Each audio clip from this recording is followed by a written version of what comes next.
Hello everyone, my name is Scott Ryan, and you are here for It's Our Time with Scott Ryan. Today, I am going to show the first of the many panels that I conducted in Dallas when I was there for the David Lynch retrospective.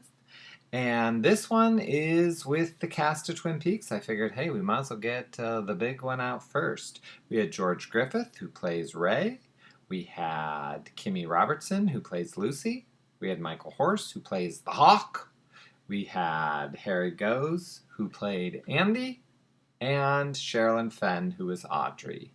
And this is the panel.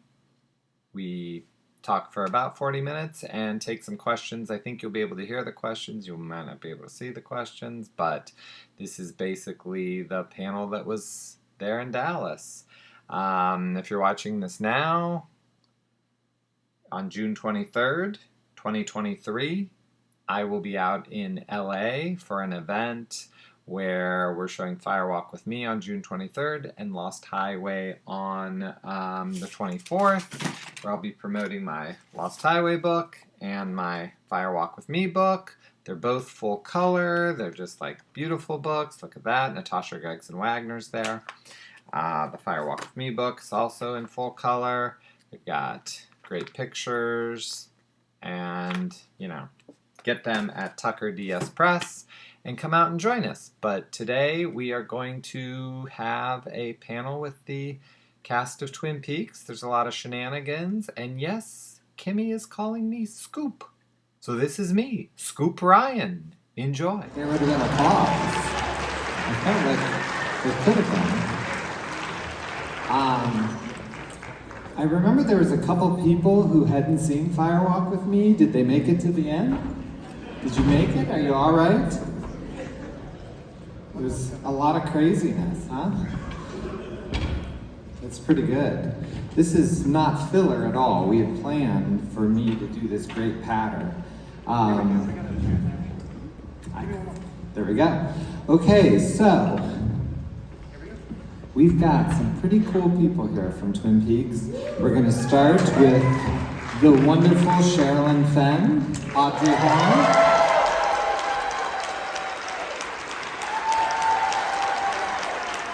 Harry Goaz from Deputy Andy.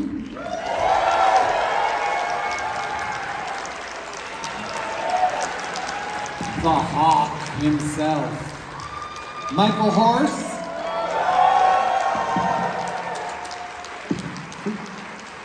The loveliest lady in all of the Sheriff's Department. How'd you know I was going to say you? George is not a lady. Oh, it was my George, but we've got Kimmy Robertson, Lucy. And the second loveliest lady in all of Twin Peaks, Mr. George Griffith, that fucker Ray.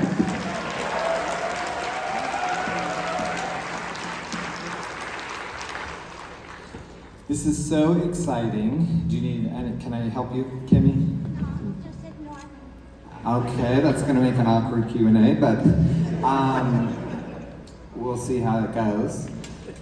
So I'm going to ask a couple questions, and then we're going to go out to you guys. This first question is sort of like an open question. Did any of you back in the day when you started on Twin Peaks, did any of you ever think you did it? Did you ever think you killed Laura Palmer? Well, I know I did. I didn't think it, but one day I told David, please don't let it come in. It was my first show. I wanted to stay. I said the same thing. Please, it's not me, is it? The same thing. Kimmy? No, some other people thought it was me, but I never thought that. And George, when you were at home watching, did you ever think you did it? No, I never thought it was me. You were actually who I picked. So, Michael, I am so curious about the map that you did for season 3 and bringing everything that you bring to Hawk. Tell me a little bit about that map. You know, it's interesting when we did the first season, that whole area has a history of indigenous people, also a history of the indigenous people and the sky people. You know, so there's all kinds of, you know, I'm the most un-New Age guy in the world, but there's things up in that forest. There's spirits up in there. You know, I do a type of art called ledger art. We used to paint on hides. That was our history book, our calendar, little pictures that reminded the oral storytellers of things that would happen. You know, migrations, battles, illnesses, things in the heavens. And after we were put on the reservation, the hides weren't available. We started painting on scrap paper, mostly on ledger papers that took records of things that were brought to the forts and reservations. So when David said, "Would you do the map?" and I said, "Oh, sure," you know. And he said, "Well, how much do you want?" I went, "No, it's a gift," you know. But I said, "I don't have any of your work." And he sent me. I got one of his real nice prints from one of his show, a litho. You know, it's a little odd, but it's. My wife goes, "Do we have to hang that?" I go, "Yeah, we do." But he gave me he said, "I want this and this and that," and all the paints in that they're traditional paints. They're earth paints, like people would call tempera, mixed with a little linseed oil and the last of the glue that's made from animal renderings. You know, but that's the way we used to make them in the old days. And lipstick. Yeah. Earlier in the week, Dwayne Dunham screened The Happy Worker, and you're in it. Oh, I haven't seen that yet. Well, you should come to the Texas Theater know. because we've seen it. Well, I'm still glad to be here. People go, "Why don't you do these things?" I go, "Nobody invites me." And they go, "Well, we can't find you." I go, "First-year film students in Arkansas can find me." You know? So the fans go, "Why don't you show up?" I don't get invited. I have a question. Yes, ma'am. It's for Michael. Oh, I thought it was for me. Go ahead. What was the name of the movie where you played an Indian? Every one of them.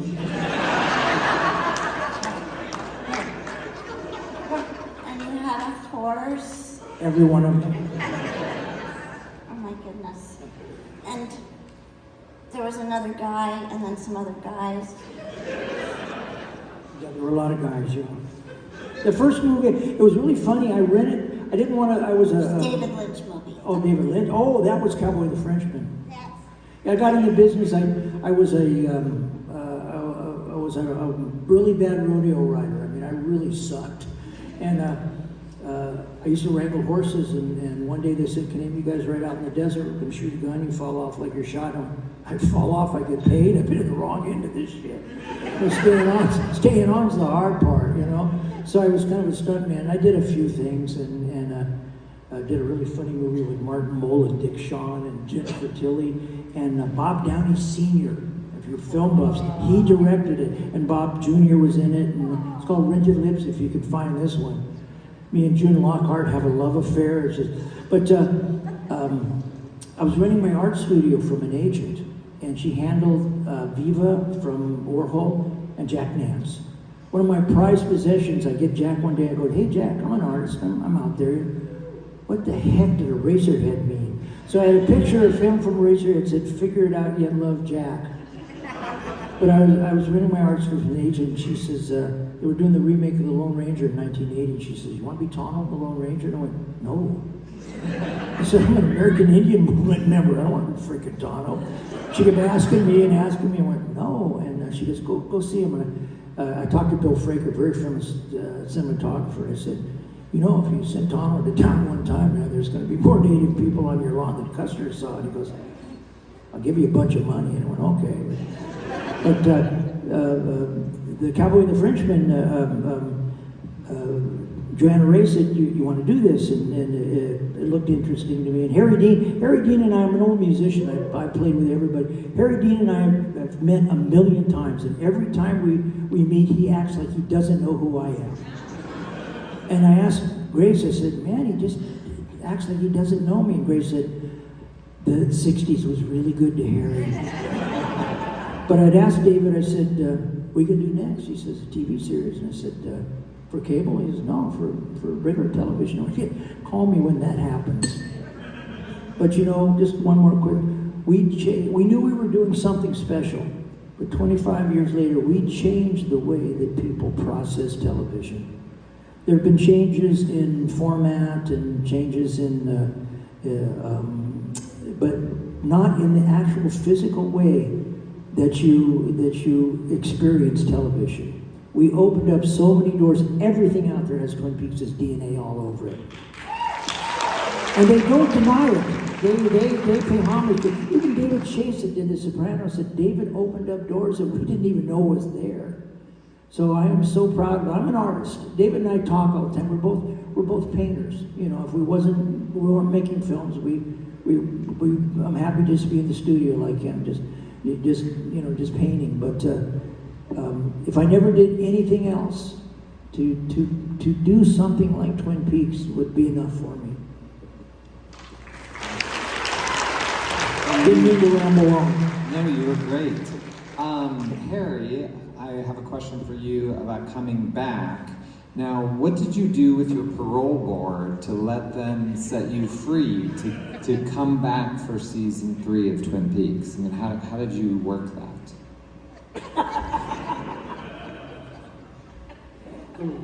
The parole board to get out of jail. Well, you know, I just went into shock that you even brought it up. But do we not talk about it publicly? you know, you see that bar out there in front? I think that's where you've been. We have not talked about it. Oh, I'm so sorry. I'll try another question. You are amazing in season 3, and Andy really saves the day. How did you feel about Andy becoming a little mystical in season 3? Well, because of the way movies are shot, we shoot out of order, so I didn't really know that. And I had actually been on set for 2 or 3 weeks, and then I left. I went home. And then I got a call about a week later, and they said, "Can you be here in LA tomorrow?" And I said, "Oh yeah, sure. Always, yeah." And so I flew there, and I shot that scene, and it was so obtuse. I mean, I didn't really know what it was. I just did what he told me, and then when I went home, my sister said, "Well, how was it? What was the scene?" And I said, "Well, I either got killed or I'm going to be a hero." And that's all I knew. I knew nothing. I have another question. Go ahead. I was going to ask you a question, but I'd rather what do you got? Who's vacuuming? It's the guy at One-Eyed Jack's. Audrey's going to come in and take care of it. No, I think it's just the air conditioner. It was really funny. I kept asking people after the first. I said, "Where's Harry?" They said, "He's herding cattle in New Mexico." And I went, "No," and he was. Sherilyn, tell us how your season 3, The Return part came, because there's all kinds of talk about maybe where Audrey ends up and how that story came to be. What would you like to share about your experience in returning for Audrey? Hi.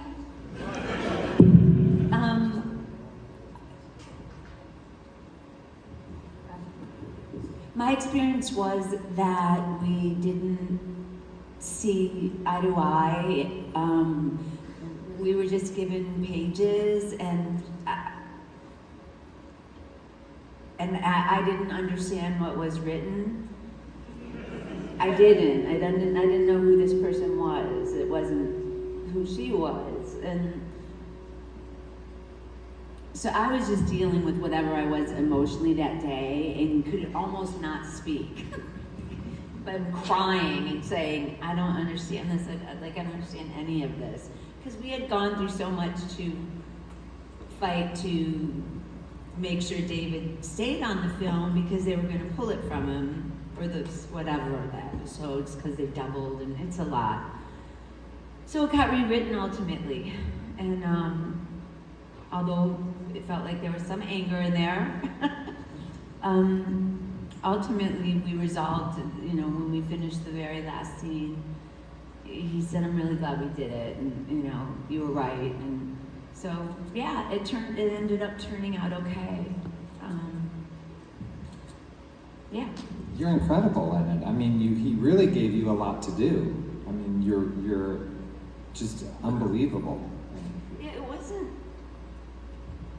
the quantity, it was the quality. I was like this woman who had a hair salon, and I'm just like, Audrey has a hair salon? Like that in and of itself, I didn't know. It just didn't feel like, it just felt weird to me, and it sadly felt like it was so much more than Twin Peaks, you know? It was so much more. It was so many years later, there was this whole huge world happening, and then some Twin Peaks put in there. And that's what he gets to do. He's amazing. He's the best. He's the maestro. I was sad at first that he was mad at me, but I was reacting honestly. And then he said, "Oh, we have to rewrite it," and he was mad at me. And I'm like, okay, you know. But he did, and then he was happy he did. You know, and then was like, "No, go wipe off all your makeup. Now we're gonna have you be like crazy, or you know, in that weird place you want to go." I'm like, okay.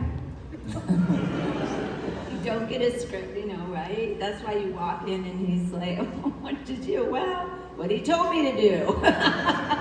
Because he has the whole vision, you know, and certainly most of us that have worked with him develop this kind of intense just trust. You just go. You don't have to think. You know there is, you know, an artist there that's gonna not lead you astray. Kimmy, do you want to answer my question, or would you rather ask yourself a question? You have a choice. I would like to answer your question, Scoop. I appreciate that. My question for you is, I kind of forgot it. I really thought you were going to come up with your own. Oh, to me, the look on your face when you have to shoot Mr. C seems like it was really upsetting to you at the time. I mean, how did you feel about having to film that scene, and what did it mean to you? I was acting. The whole time? Yes, we shot one take where I forgot to act and I got in big trouble. David Lynch walked up to me and stood like right here and said, "Is that how Lucy would act if she shot who she thought was Agent Cooper?" I said, "No." Do you want to do it that way? No. Yes. And then when he was walking back to his monitor, I said, "I forgot to act." You can't remember everything. That's what I always say. It's like, I think I had the wrong shade of lipstick on, and there was the whole sweater debacle. So that was a lot. Yeah. But I think you overcame it, and as everyone else, you were just amazing. Thank you. No problem.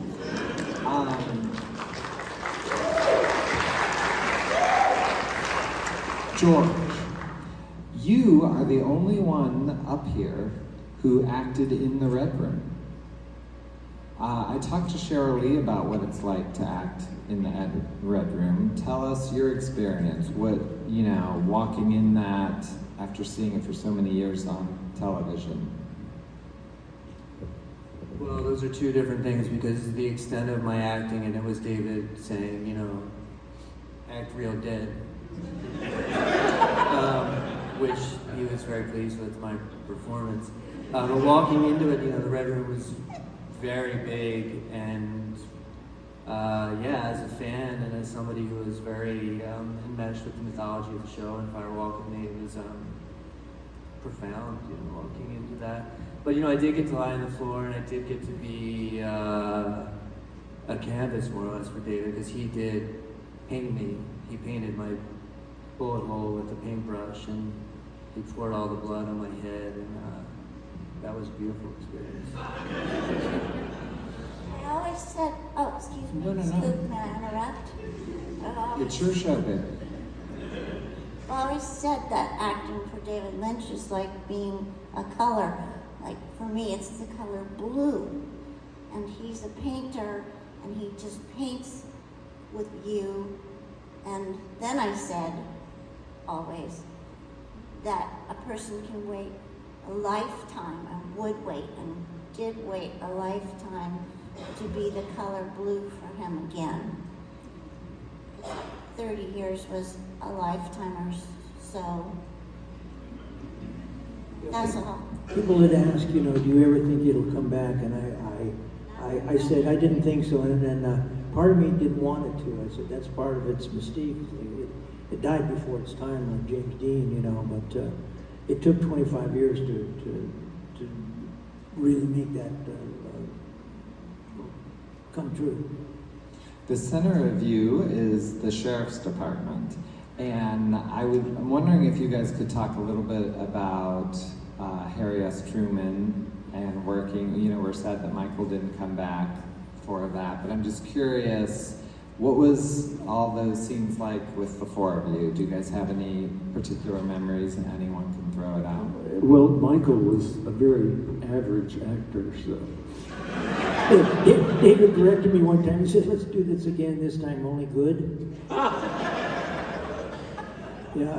I got 2 looks. I just got through doing this film, and the director goes, "Michael, give me this." I go, "You see me work for 40 years. I got that look, and I got that one. You can have it all day long."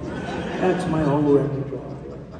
No, it was interesting because the thing had a life of its own. And it's also, like a lot of great films, there was a third character in all this, and that was the location.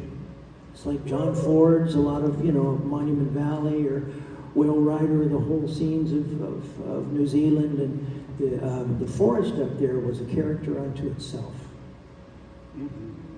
Yeah. Definitely. So we're going to take questions. We're going to have someone out here and someone over there. Yes, and we're going to see what people have for you. Hopefully we can run through the crowd real quick. Are you going to double team on the aisle here with me? Okay. I don't know if I'm on a double team. Yeah, we're doing it. We're double team. All right, right here. First one. It is a tremendous treat to see all of you here tonight, so thank you for being here, first of all.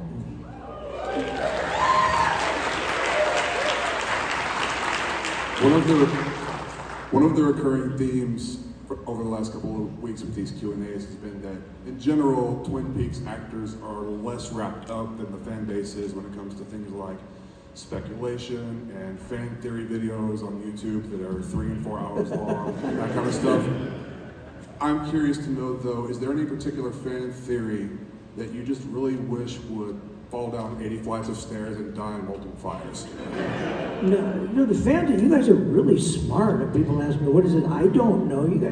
You're really sharp, I like the Twin Peaks fans because it's not about fame, it's about being in David's world, I was here, I did a lot of Walker, Texas Rangers. Somebody in the street found and said, "Will you sign my baby?" No.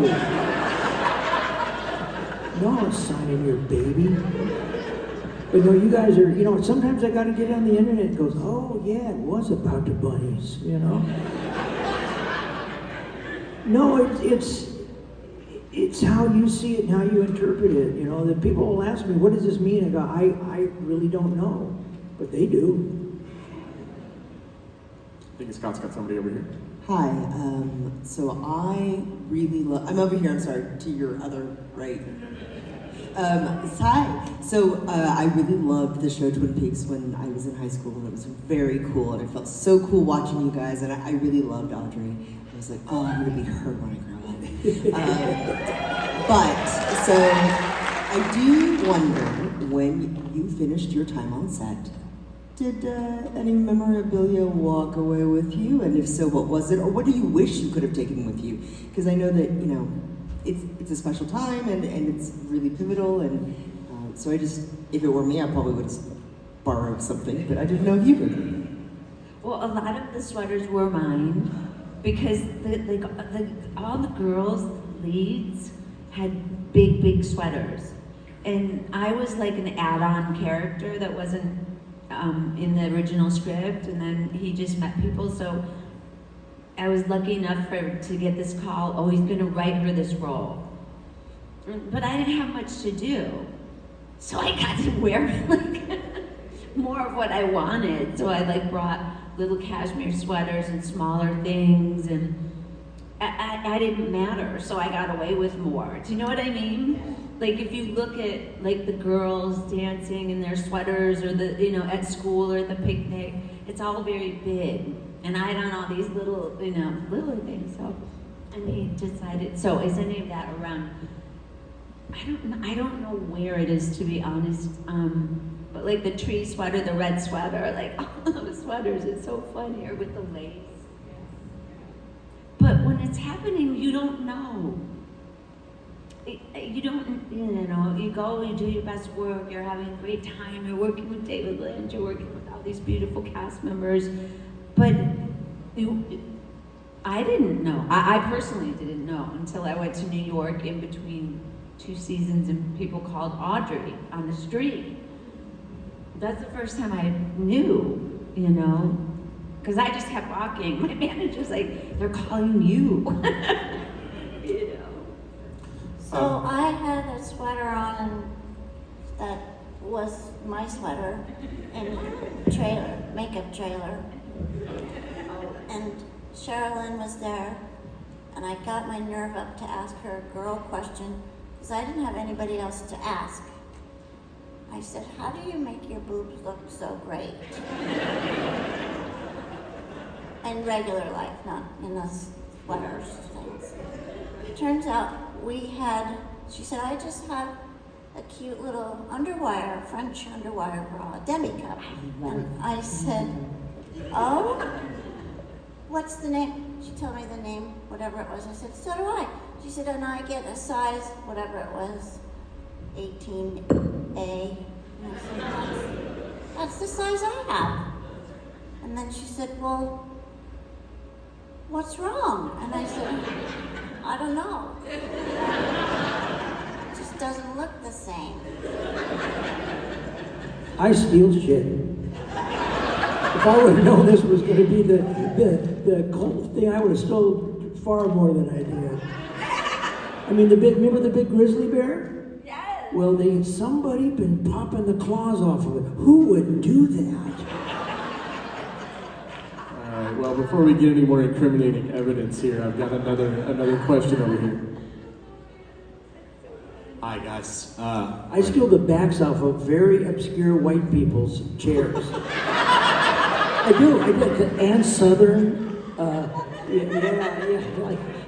Really bizarre. But, you know, I come home, my wife goes, "Who is this?" You know. Well, she was in some movie in the 50s. You know.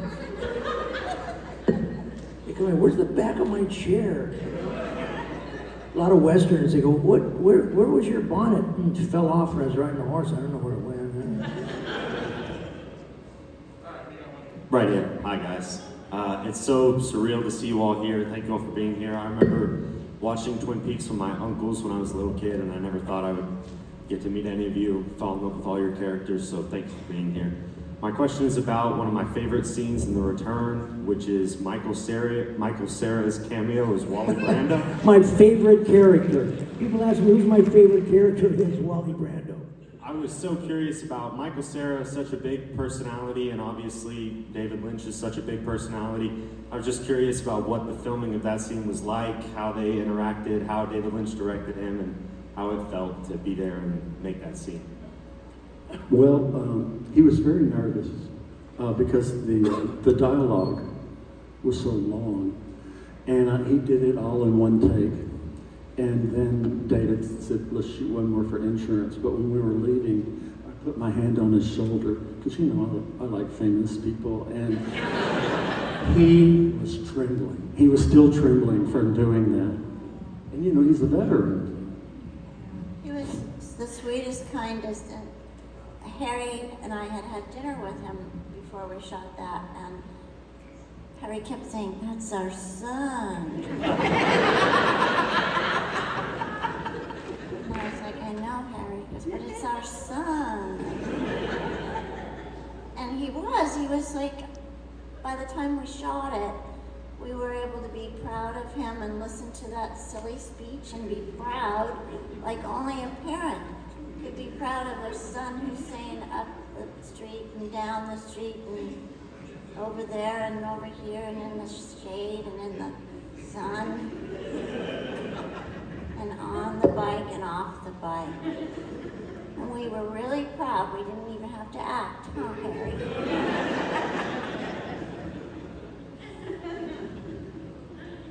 Yep. Hello. Oh gosh, I'm so sorry. I'm here in the back right here. We can't see you. I'm sorry. Can you see this light? Okay. You guys all look beautiful up there. Thanks for being here, y'all. Gosh, I don't know. I have so many questions. So there have been several cast members who have passed since the release of The Return, and I had a question for Michael. If you could just tell us a little bit about filming the scene with Margaret Lanterman. We were pretty close friends, and people said, "Well, how come you didn't cry?" And I just wanted to show how brave she was. That was really a brave thing for her to do.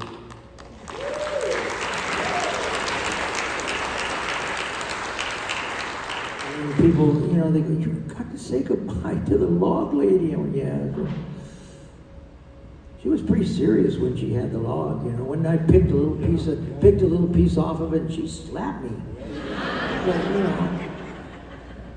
That is very true. Yeah. Piper Laurie was interesting. She goes back and she was really, when she was being the Japanese character, she was right next to me and I didn't know that was her. All right, we got somebody on this other side here. I'm going to kind of stand up next to her. All right, Michael, so this one is for you, and it is also a personal extension of thankfulness. Growing up as a young Osage kid, I didn't have a lot of figures to look forward to or look up to as far as indigenous culture and everything, and so I want to extend a personal thank you to you for portraying such a sympathetic and significant character and role in my life as far as indigenous culture goes, and portraying a strong indigenous man. But I wanted to ask personally, thank you. Personally, in your experience playing Twin Peaks, I know a lot of the folklore involving the Black Lodge involves the Snoqualmie tribe, and it does take place on indigenous land. And so I wanted to ask you personally how you felt as an individual, especially being indigenous, bringing that kind of perspective to the role and being able to kind of give that culture, folklore, and kind of expand on that in your own role within Twin Peaks. Well, it was. We held some mirrors up to some stereotypes, but even a lot of friends of mine that are actors now, the guys that are on, some of my friends on Yellowstone and Reservation Dogs, and they all kind of pay homage. They said, this was the first time we saw a character that had a sense of humor, that had an education, that but still had his feet in that spiritual world. Like I said, I'm not really a New Age person, but they're that up there in that forest, there's spirits up there, and I had to go ask some of the Yakima people up there, ask permission. First, can I be here? That's the first thing I wanted to do, is find one of the elders and ask them if that was okay. But thank you very much. That really touches me, because when you do that, you want to do a good job. We have another question here.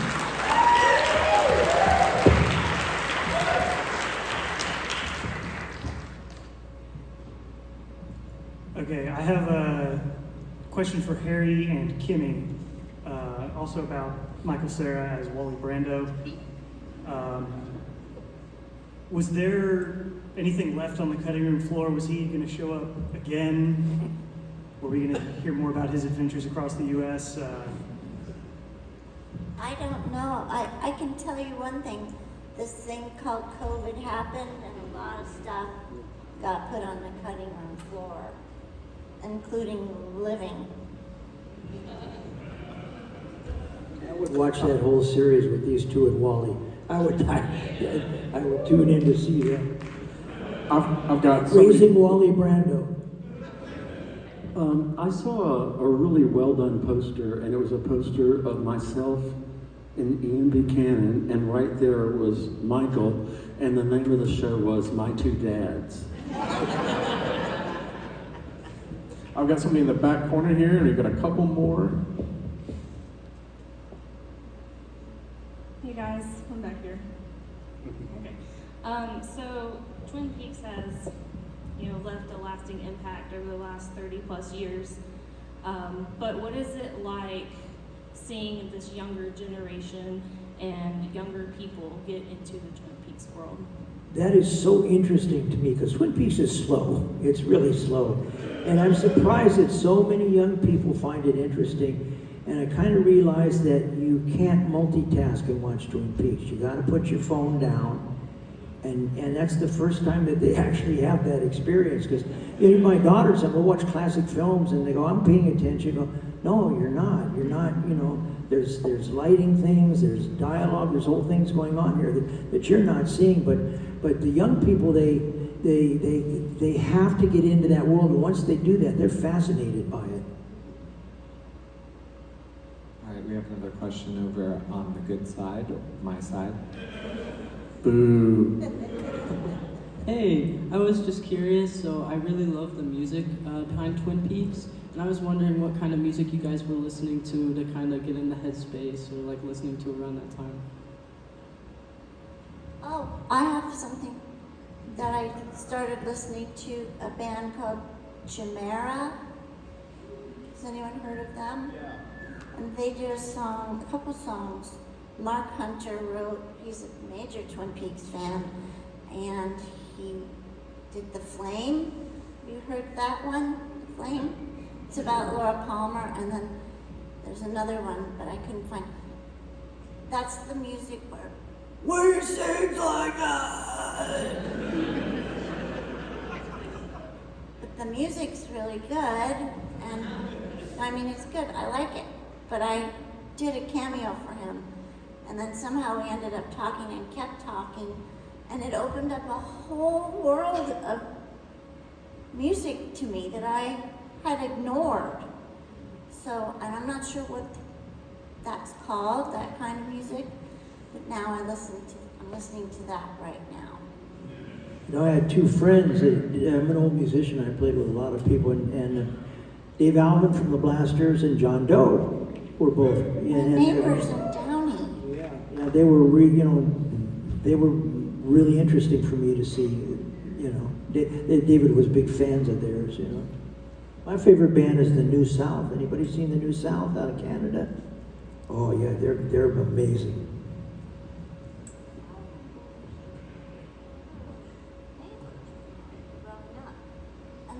That's what they told me. Avocado Green House. They liked you. They didn't even know me. That's not what they said. And Billy Mooney was always there. All right, I've got two more back here, and then I think we're probably going to wrap up and then head out to the lobby, and then we'll have a show with Stereo Lodge playing after Down this. here. Oh yeah, we're going to come back that way. Scott might get him up front, maybe. Let's see. So I got somebody back here though. My question I've asked before Carrie and Sherilyn when I got to meet them about a year ago here in Dallas, but I want to ask it of everyone else as well, is if you could have played any character in Twin Peaks other than the one you played, which one would it be and why? Oh, interesting. Big Ed. Yeah, Big Ed. Albert. Nice. I have no idea. I said Audrey. Yeah, that's it. I'd play Audrey. I'd make Gordon or Cooper. Because then I'd be really popular. You said there's one down there. This is a question for all of you. With the very recent passing of Angelo Badalamenti, did any of you personally know him, were friends with him, have any stories to share? Not me, but Well, I think we all Great knew artist, him yeah. because you would see him on the set throughout the years, but I don't have any stories. Boy, is he's oh yeah, I have a story. When he first met David, he didn't know what kind of music David wanted, and David told him, "I want the wind." It's true. And then he wrote it, just from that one description. All right, I got one last person back here, and then we'll come back up. You know what's so weird about that? So, He hated fans, open air. Pamela Gidley, she worked with him and she had to wear this Angora, sweater. And she was losing her mind, and she kept going, please, to the first safety, will you, put on the air? And then they wouldn't, and she's like sweating, and they finally said, David doesn't like. Oh, air conditioning? Just moving air was what she was told. She said, can I get a fan? I'll go in a bathroom by myself. Nope, he knows, he hears it. It's like, I tell you what. so that's so strange, isn't it? Wind. Yeah, he said he didn't like the wind when we were one time. He went inside. He said he didn't. Yeah, he said he didn't like it. Showtime hadn't seen any of it. They spent a lot of money, so we went to the premiere, and and they said, "Mr. Lynch, would you come out and say a few words?" And he says, "This has a lot of wood in it. I like wood," and walked out. I'm watching the executives going, "Oh shit! Oh God!" They were happy when Yeah, it yeah. was. all right, last one back here, and then we'll wrap up. So I've always just wanted to know, out of everyone in the cast, who broke character most often, and who, conversely, stayed in character the longest? Michael on King. For which one? He broke character all the time. Especially if he had gas. Oh, when we first go into the cabin and we realize that the evil's in there, here's Kyle, and then, here's Michael, and then there's Kyle, and then there's me, right? And Michael was a vegetarian, he had serious gas. So they said, okay, go on in, and we're both, Kyle and I are going like this, like, man, he did, and he wouldn't even acknowledge it, and yeah, and Kyle turned around and I go, what's it? And he go, oh God, so that's the look there. I guess we know why David Lynch doesn't like wind.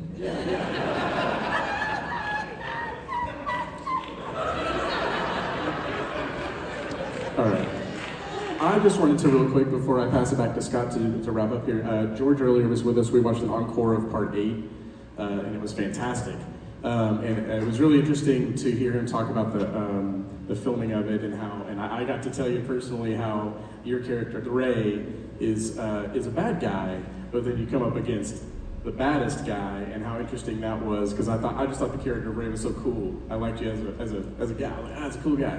And then and then all of a sudden to see you be terrified and everything. But could you tell us a little bit, like repeat some of the stuff you were talking about before about the filming of the scene where you shoot him, and how interesting it was to be on that set and kind of not really know the context, but the feelings of knowing that this was a big deal.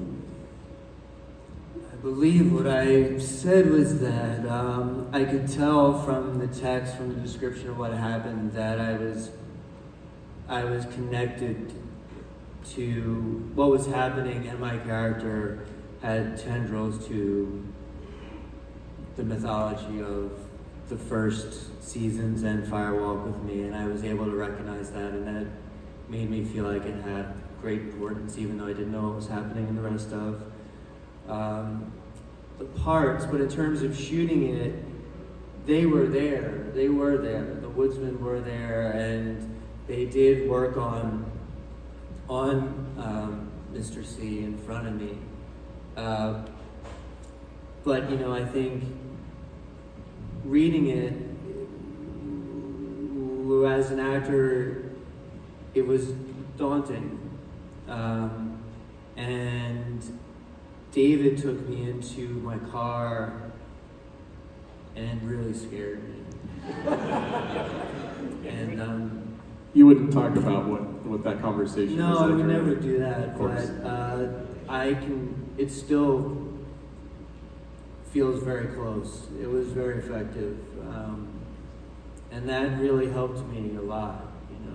And that was separate from shooting. And the car was separate from the shooting. But yeah, I think that's what we were talking about. People said, "Oh, you didn't get any Emmys." I said, "Nobody's going to remember who got the Emmys. They will study Part 8 in film school for eternity." Exactly. I always like to end these with kindness because I think if we're not kind to each other, what do we have? And each of you have, in your own ways, been kind to me personally and professionally, and it's made a difference in my life. Sherilyn's already answered this question, but I'm going to make her answer again because unfortunately her answer is really good. But it gives you guys the time to think about it. I'd like to know someone who was kind to you in your early career and how that helped you. And Sherilyn gave a pretty good answer last night. It's worth hearing again. Sherilyn, who helped you and was kind to you early in your career? Well, I was fortunate enough to have met Prince when I was about 18 years old, and I was shy, but my brother's girlfriend wasn't, and went right up to him and just developed at first a friendship and a relationship where I came from Detroit, Michigan, and 18 in Detroit is very different than 18 in Hollywood, and it would be just really the opposite of what you would think who that man was, or that he would try to exploit me in any way, because he just was such a friend. And don't go to a vocal person. If I was hurt by something somebody would say, he would just be there to help and to say, be who you are. And when it's him, and as far as I was concerned, he was an absolute genius. And I came from Detroit, so I was an old school fan of his. And yeah, he just always supported me. It was amazing. Harry, what about you? Well, there were a lot. I don't recall any specifically right now, but I did make notes several times that there were people that profoundly affected me by their kindness. Michael? There's most of the people were real shitty to me, man.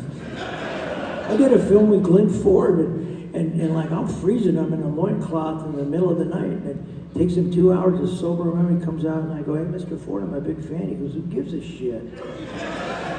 So I'll knock your ass right off the horse right now.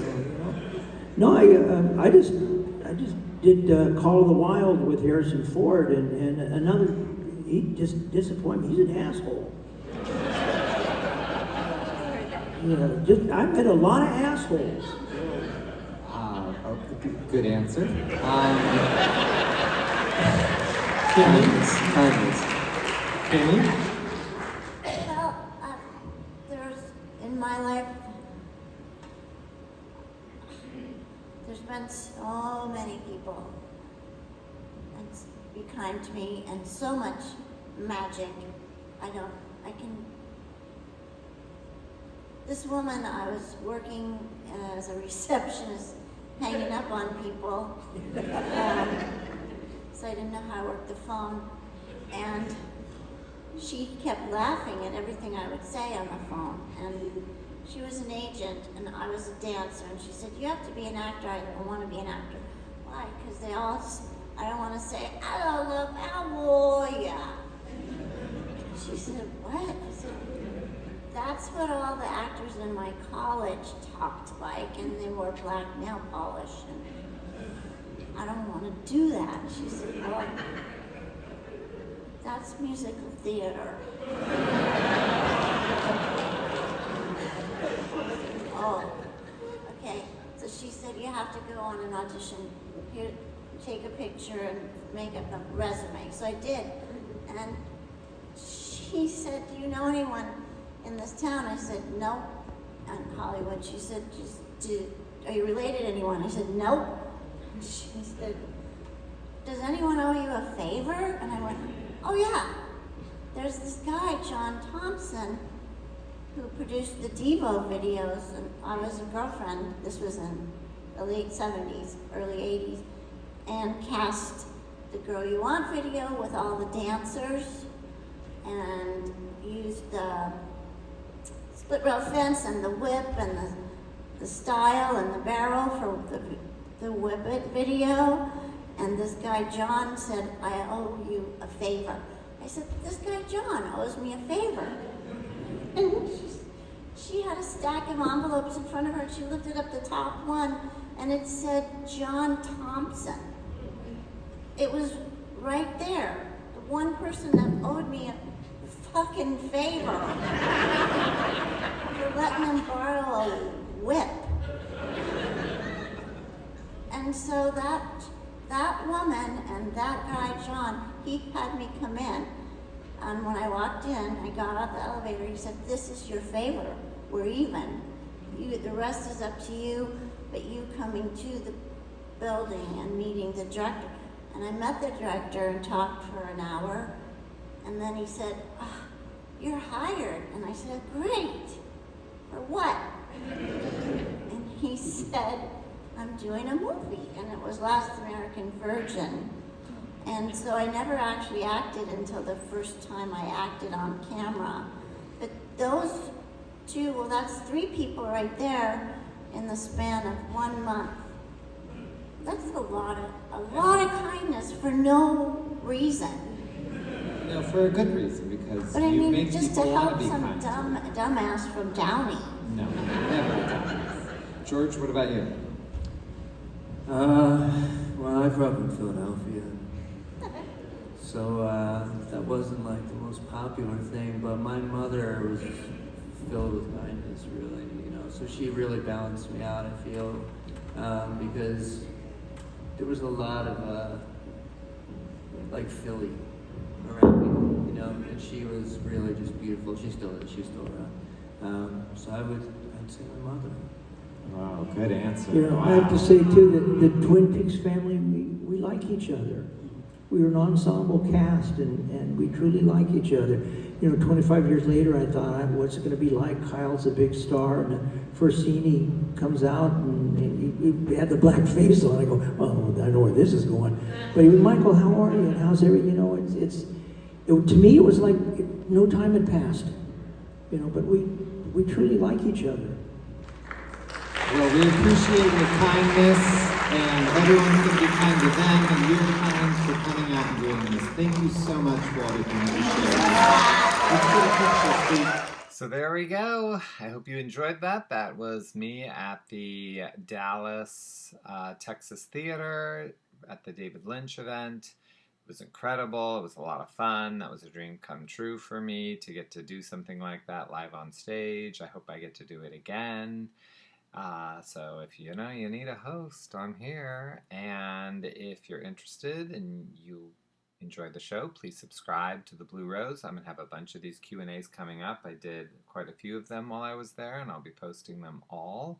And, go out to the website, get Firewalk with Me, or the Lost Highway book at Tucker DS Press. And we'll see you next time.